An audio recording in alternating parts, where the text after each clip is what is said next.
BBC news আন্তর্জাতিক সংবাদে আপনাকে স্বাগতম। শুরুতেই সংবাদ শিরোনাম, এরপর বিস্তারিত। ইসরায়েলি বাহিনীর উপর রকেট ও ড্রোন হামলা হিজবুল্লাহর। ৪০ হিজবুল্লাহ যোদ্ধাকে হত্যার দাবি ইসরায়েলের। গুরুতর আহত ইরানের সাবেক পররাষ্ট্রমন্ত্রী, নিহত স্ত্রী। একজন শত্রুও যেন জীবিত না ফেরে, ইরানি সেনাপ্রধানের কড়া হুঁশিয়ারি। এতক্ষণ শুনছিলেন সংবাদ শিরোনাম, এখন বিস্তারিত।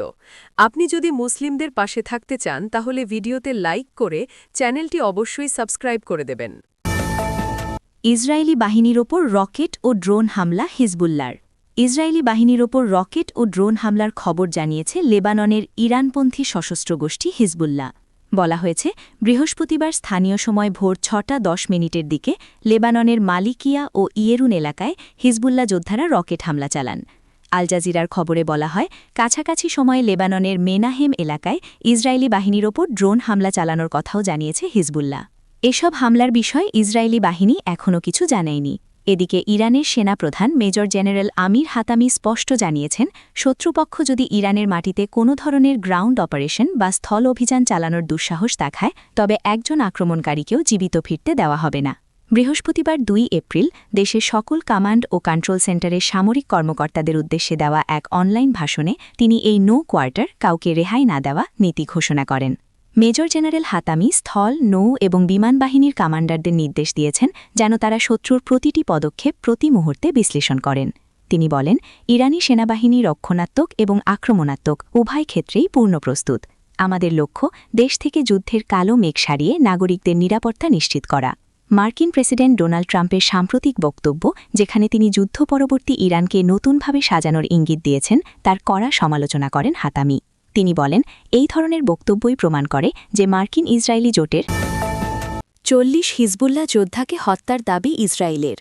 ইসরায়েলি সামরিক বাহিনী দাবি করেছে তারা গত ২৪ ঘণ্টায় ৪০ জন হিজবুল্লাহ যোদ্ধাকে হত্যা করেছে।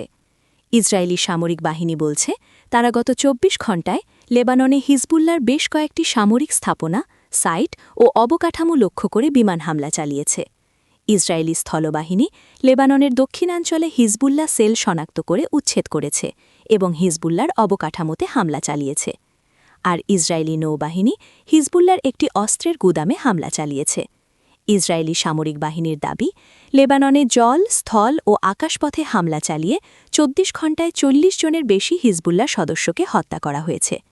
এদিকে বৃহস্পতিবার স্থানীয় সময় ভোর ৬:১০ দিকে লেবাননের মালিকিয়া ও ইয়েরুন এলাকায় হিজবুল্লাহ যোদ্ধারা রকেট হামলা চালান।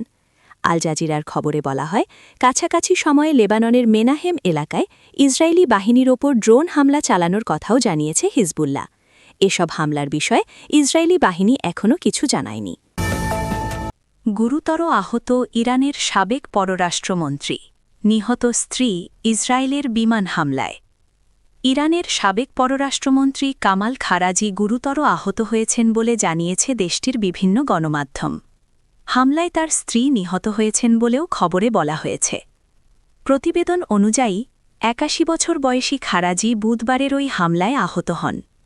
তবে হামলাটি সরাসরি তাকে লক্ষ্য করে চালানো হয়েছিল নাকি আশপাশের অন্য কোনো স্থাপনায় আঘাত হানতে গিয়ে তিনি আহত হয়েছেন তা এখনও স্পষ্ট নয়।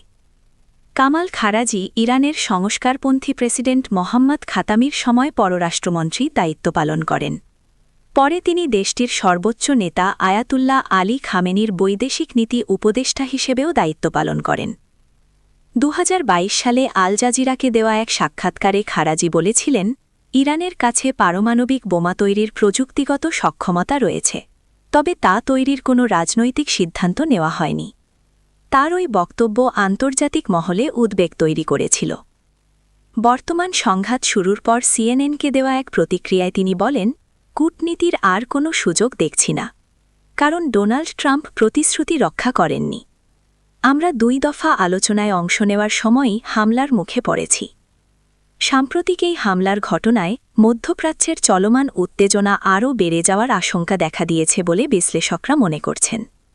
সূত্র, টাইমস অফ ইসরায়েল। একজন শত্রুও যেন জীবিত না ফেরে, ইরানি সেনাপ্রধানের কড়া হুঁশিয়ারি। মহাসংকটের মুখে দাঁড়িয়ে কঠোর হুঁশিয়ারি উচ্চারণ করলেন ইরানের সেনাপ্রধান মেজর জেনারেল আমির হাতামি।